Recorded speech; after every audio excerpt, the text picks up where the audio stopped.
É com muito prazer que iniciamos mais um programa Diálogos do Saber, uma parceria entre a CAPES, o INEP e o OBEDUC, o Observatório da Educação. A FIB, preocupada em divulgar o conhecimento científico, traz até você, telespectador, o programa Diálogos do Saber, oferecendo esse espaço para que você entre em contato com profissionais, cientistas, para discutir temas da atualidade. A temática de hoje trata sobre o cenário das indústrias criativas no Brasil. Para iniciar o programa, temos como convidado no estúdio da TV FIB o professor doutor Juliano Maurício de Carvalho, da Unesp Campus de Bauru. É docente dos programas de pós-graduação em Mídia e Tecnologia e Comunicação Midiática, da Unesp também de Bauru. Coordenador e líder do LECOTEC, Laboratório de Estudos em Comunicação, Tecnologia e Educação Cidadã, e do Observatório de Indústrias Criativas. Ele tem pós-doutoramento em Digitalização e Indústrias Criativas pela Universidade de Sevilha, da Espanha, e Televisão Digital na Europa pela Universidade Carlos III de Madrid. Seja bem-vindo, professor Juliano. Obrigado pelo convite, é um prazer estar aqui. Quando a gente fala em indústria, logo vem à mente a transformação de um bem para o consumo. Mas quando você tem na nomenclatura indústrias criativas, você tem aí uma qualificação, você tem aí um adjetivo. E aí essa expressão indústria criativa se torna algo diferente daquilo que a gente está acostumado em pensar como qualquer tipo de indústria até agora. O que seria, então, indústria criativa? Todas as mudanças que estão acontecendo no mundo, uma das mais marcantes é a mudança do lugar da riqueza, das formas como as pessoas organizam o seu trabalho e das maneiras como cada indivíduo no planeta tem organizado o seu processo criativo. Foi daí que primeiro na Austrália, depois na Inglaterra, se pensou maneiras de observar o trabalho das pessoas que não poderia ser encaixado naquelas categorias que nós conhecíamos historicamente. O metalúrgico, o médico ou determinadas carreiras que são tradicionais. Havia algo novo surgindo na humanidade nos últimos 30, 40 anos que não era percebido claramente pelo mercado, que funcionava como, e já funcionava há muito tempo, como uma economia paralela e que precisaria ser observado e estruturado. Vem daí uma observação dos britânicos e identificar algo que é economia criativa. Gente que está desenvolvendo soluções com bens simbólicos, com características no seu cotidiano que precisavam ser precificadas, que precisavam assegurar o direito do criador, precisavam ser colocadas em escalas para que a sociedade pudesse adquirir. Daí, em cima de um tripé que tem criatividade, tecnologia e inovação, você tem o conceito da indústria criativa, ou seja, setores, práticas sociais que fazem uso dessas três categorias, formam um novo cenário fortemente pensado nos bens simbólicos, que se chama indústrias criativas. Para o nosso telespectador que está aí nos assistindo, como é que você conceituaria, assim, em termos concretos, um bem simbólico? A moda. A moda. A roupa que você veste, né? Ou seja, qual é o conceito do que é bonito para você? Qual é o conceito do belo? Então, como você se veste, o design. Quando você pensa num bem simbólico, um desenvolvimento de software, games, está dentro do universo das indústrias criativas. A própria arquitetura é uma indústria criativa de modo complexo. E sem falar a área da comunicação, a publicidade, o jornalismo e várias práticas da área da comunicação que são práticas onde o elemento criativo e da tecnologia são fortemente adensados. Muito bem. Então essa indústria, ela nasce na Austrália, ela se fortalece na Inglaterra. E como é que é esse funcionamento dessa indústria criativa? A gente sabe que agora que trabalha com esse bem simbólico, esse bem simbólico geralmente ele é construído em simulacros, em simulações, por exemplo, num shopping center, ou no caso dos games, quando você faz a apresentação, o design, você está trabalhando um conceito e um bem simbólico, cultural, é isso? Sim, mas existem aplicações e processos da indústria criativa que são muito mais próximos do cotidiano. Um típico é o artesanato, que está aí desde todo sempre. Você anda num país lindo como o Brasil, onde a produção artesanal das mais variadas formas está no cotidiano. Uma indústria criativa típica do Brasil é a indústria do carnaval. A cidade do carnaval no Rio de Janeiro, ou a indústria cinematográfica, por exemplo, o Polo de Paulínia é um grande polo de indústria criativa, ou seja, isso que nós chamamos de arranjos produtivos locais, formas de organização do trabalho a partir de uma nova economia fortemente pensada na economia compartilhada. Pensa em Uber, pensa em Airbnb, pensa em WhatsApp, pensa em todas as plataformas que nós utilizamos de maneira compartilhada. Essa cultura do compartilhamento, ela está muito forte na economia criativa. Então, a partir de redes, de colaboradores, eu entro com a minha câmera, você desenvolve o roteiro, você trabalha a iluminação, você trabalha e nós vamos vender o produto conjuntamente. Vamos construir clusters, onde uma indústria, um parceiro, um produtor criativo, essa palavra fica melhor. Um produtor criativo coopera com o outro e todos nós ganhamos. Esse é o conceito de uma nova mentalidade de se trabalhar a criatividade. Estaria aí embutida a inteligência coletiva. Com certeza. Muito bem. E em que medida essa indústria criativa, ela cria, ela abre oportunidades no mercado de trabalho e no setor, e os setores que ela vai atingir? Alguns setores você já citou, o artesanato, né?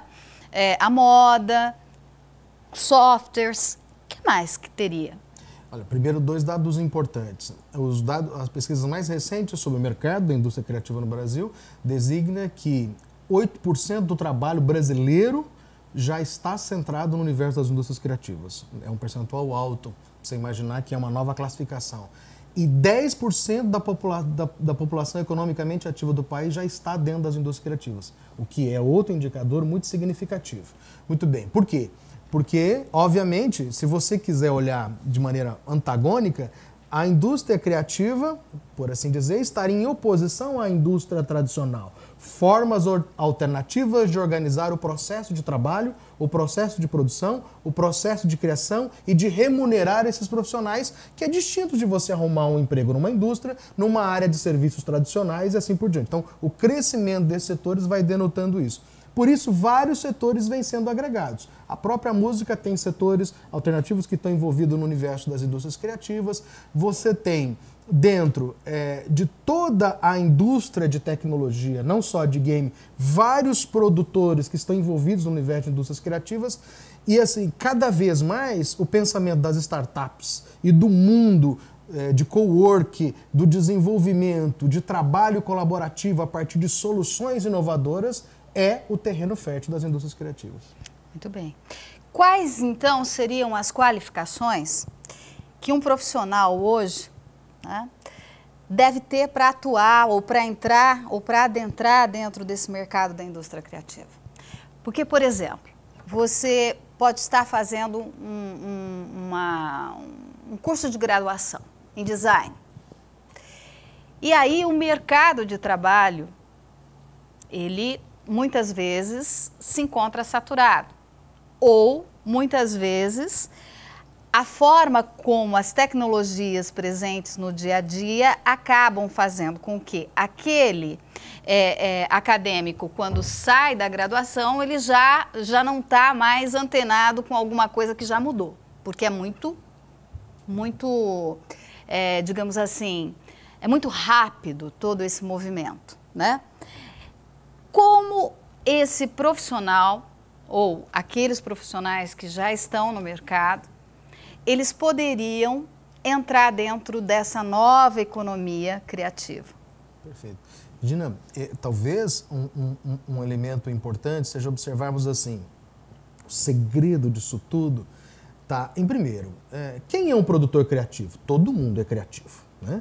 Depende para que você se vocaciona.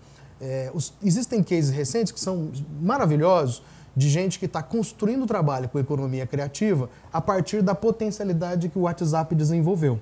então eu moro num condomínio e eu trabalho alimentação orgânica para as pessoas que moram no meu condomínio e produzo renda com isso.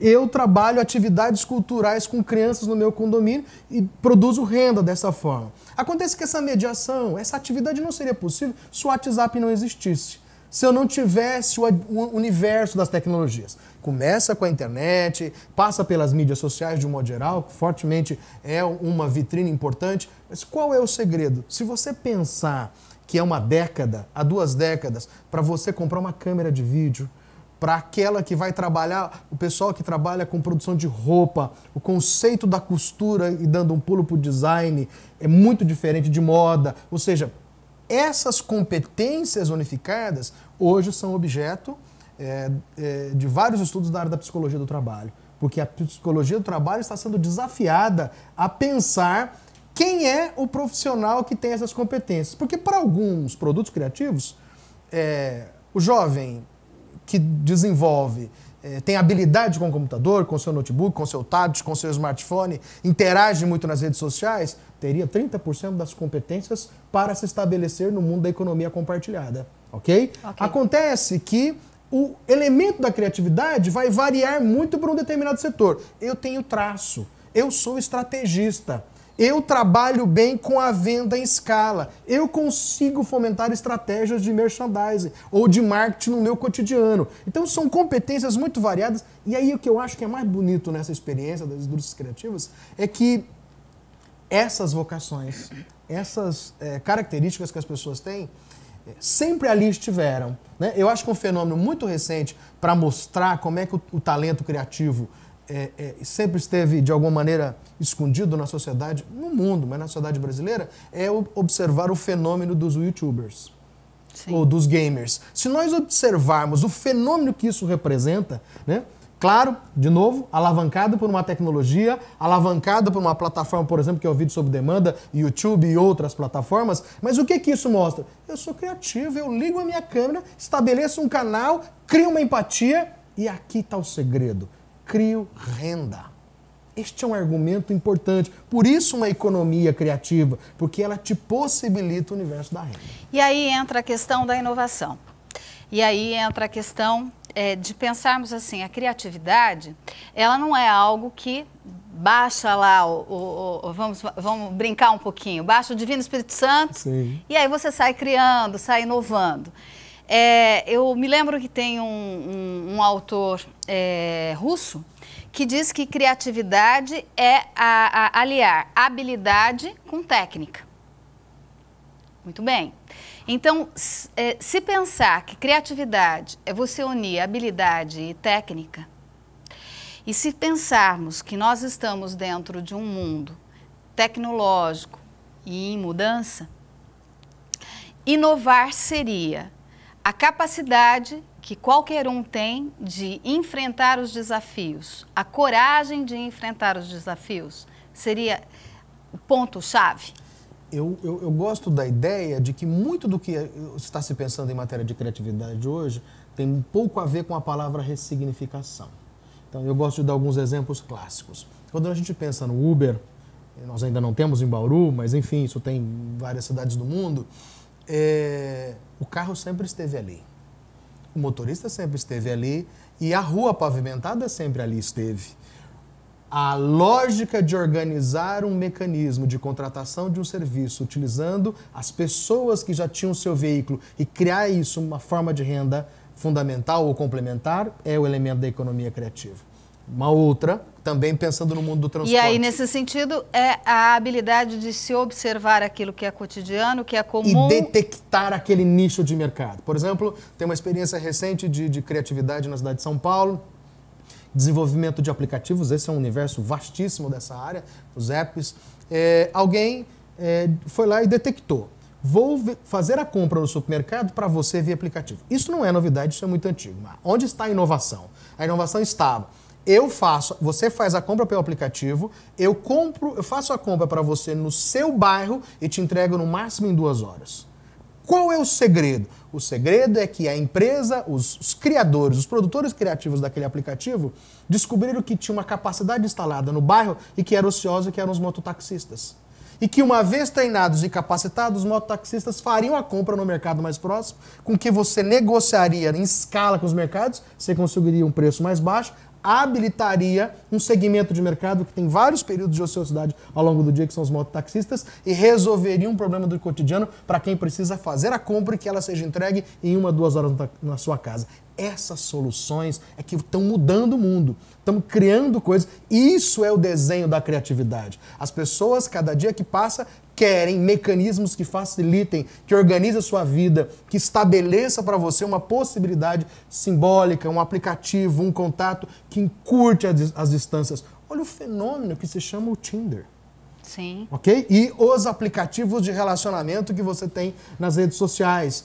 No começo, muito preconceito, muita crítica sobre uma certa impessoabilidade, né, no contato entre as pessoas. Mais recentemente, formas de tirar as pessoas da solidão, às vezes, né?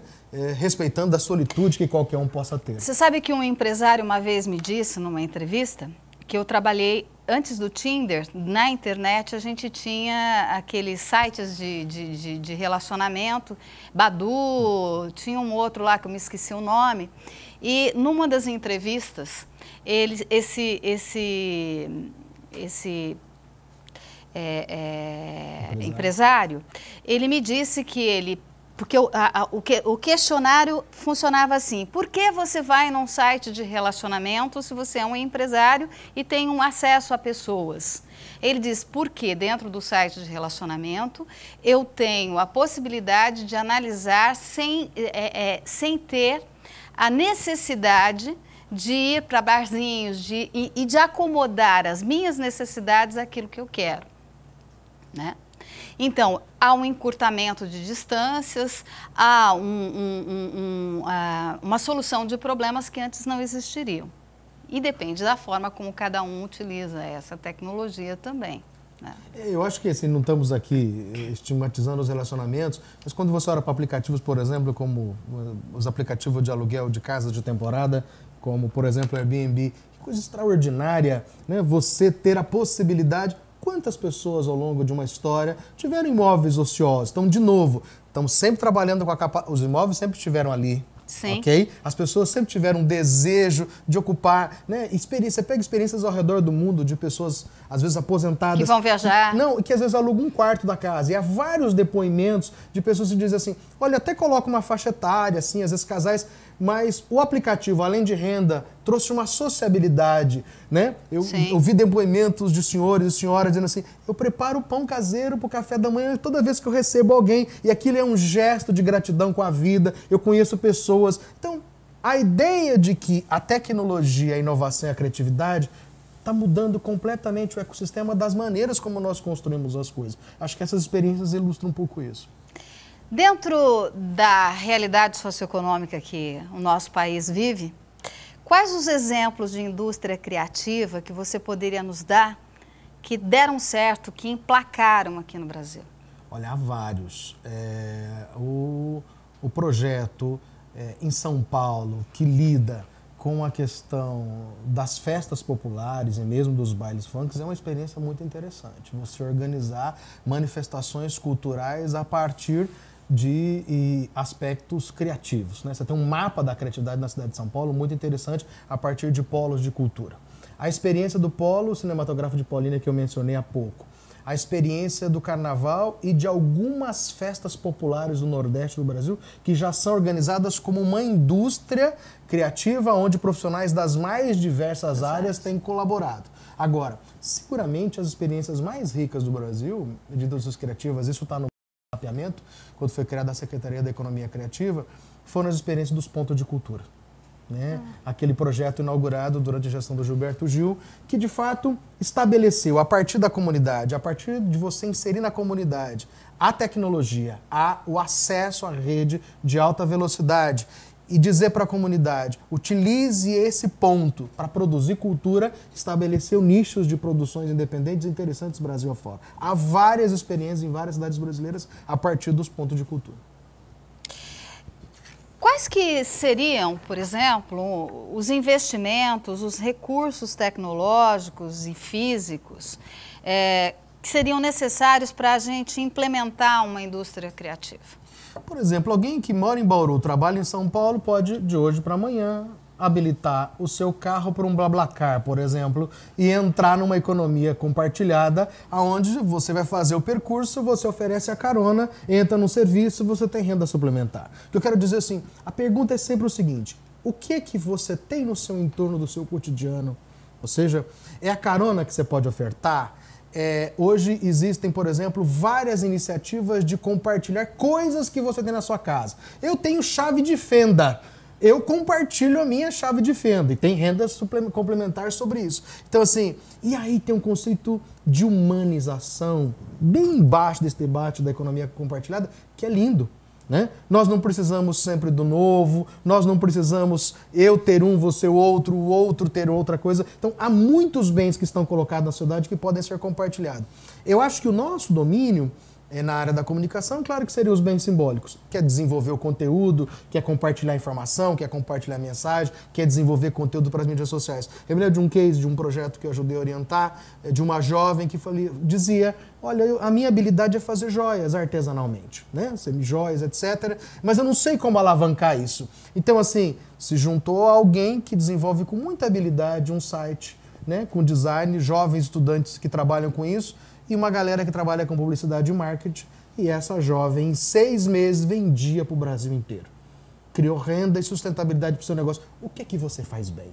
Do que é que você gosta? Ou seja, no fundo, essa é a grande mudança que as novas gerações estão olhando. Ou seja, a sua renda está guardada dentro de você, na sua criatividade. Fecha os olhos e pensa no que você pode criar coletivamente, com outros parceiros, com outras possibilidades, e tem nicho, portanto, tem mercado para todo mundo. É interessante você dizer isso, né? Por quê? Porque a maior parte das pessoas tem medo do mercado de trabalho, porque sempre olha para o mercado com uma coisa já dentro de uma caixinha fechada. E com essa questão da economia criativa, você tem que olhar para dentro de você, se conhecer e pensar realmente naquilo que você gosta, e se preparar e achar naquilo que é comum algo que você possa inovar e com isso também ganhar não só dinheiro, mas capital também social, né? Sim. Humanização, como você diz. Professor Juliano, vocês têm um site, você coordena esse site que se chama Observatório das Indústrias Criativas. Gostaria que você falasse um pouco sobre a importância desse conteúdo na internet e como nós já estamos praticamente quase finalizando o nosso programa, porque tem que chegar num ponto, vamos convidá-la para vir outra vez.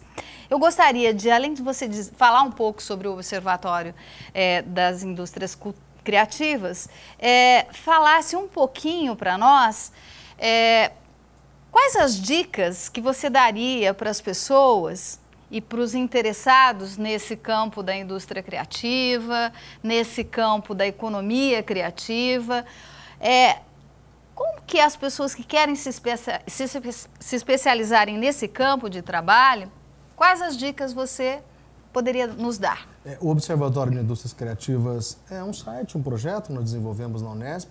Fizemos originalmente com uma pretensão muito simples, que era reunir informações sobre esse universo, porque o tema é novo no mundo inteiro, sim, de maneira que nós pudéssemos contar depoimentos em vídeo, entrevistas, editais, conceitos, livros, enfim, quem tivesse interesse de imergir um pouco sobre esse universo, e temos trabalhado um pouco nisso, e esse é o grande objetivo desse projeto. Agora, qual é a dica para quem quiser estar nesse universo? Se você pensar que o tripé é tecnologia, criatividade e inovação, começa pelo primeiro, tecnologia. O que a tecnologia, que espaço a tecnologia ocupa no seu cotidiano? Uma vez você identificado isso, o que você gosta da tecnologia? Qual tecnologia? Qual tecnologia? É teu smartphone, é seu tablet, é seu computador, é a televisão? O que desse universo da tecnologia lhe favorece? Com o que você tem mais simpatia? O próximo passo é sempre se fazer a pergunta, o que é que no meu cotidiano eu tenho vocação, e aí é que é o elemento da criatividade. E eu identifico que eu gostaria de ter essa solução para o meu cotidiano. Quando eu dei o exemplo aqui há pouco da compra que se faz no bairro, da carona, tem muitas situações, né? Todos os dias tem nascido aplicativos e soluções geniais que são monetizadas a partir de ideias que você diz assim, mas isso era tão óbvio, por que eu nunca pensei nessa ideia? E assim, a pista boa para quem está nos assistindo, nem 10% desse mercado foi ocupado. Ou seja, o universo do que nós vamos fazer com as tecnologias, o universo do que nós vamos fazer com as criatividades, a partir de uma possibilidade de como organizar formas de monetização, de renda, não só está revolucionando, mas vai mudar muito o mundo, né? Isso não significa que as pessoas vão deixar de ter carteira registrada, que elas vão deixar de montar outras possibilidades. Eu acho que é um caminho. É um caminho. E é bacana porque nós estamos num momento da sociedade mundial em que as pessoas querem ter uma avenida do conhecimento. A economia compartilhada e a possibilidade da criatividade, a meu ver, é a melhor rodovia que nós temos para seguir agora. E uma última perguntinha, se me permite. Dentro das instituições governamentais, etc., você tem visto editais, fomento para essa economia, para essa indústria criativa? Até 2 ou 3 anos, antes um pouco desse momento de crise econômica que nós estamos vivendo, 80% dos editais produzidos no Brasil, inclusive na área das engenharias, etc., aparecia lá uma nomenclatura. Indústria criativa e economia criativa. Claramente. Por exemplo, os alunos que saíam por Ciências Sem Fronteiras para estudar fora, uma das áreas priorizadas pelo governo brasileiro era indústria e economia criativa. Isso é muito claro nesse universo. Agora, nesse momento de um pouco mais de restrição de orçamento, o que a gente tem visto nos editais? Editais claramente configurados, não necessariamente com a nomenclatura indústria criativa, mas com produtos e setores criativos. Por exemplo, acabou de ser um resultado de um edital do Ministério da Cultura que trabalha o desenvolvimento de aplicativos e que é muito valorizado aplicativos que tenham essa conexão com o cluster, com esse tipo de desenvolvimento. Então, assim, há várias soluções sendo produzidas Brasil afora. Eu recomendo, especialmente nessa área de conteúdos digitais, que o pessoal procure, por exemplo, no Ministério das Comunicações, da Cultura, o Plano Nacional de Conteúdos Digitais, que vem de soluções criativas desde o desenvolvimento do design até os museus. Então, assim, passando por várias áreas onde setores podem ser contemplados. Então, tem muitas oportunidades.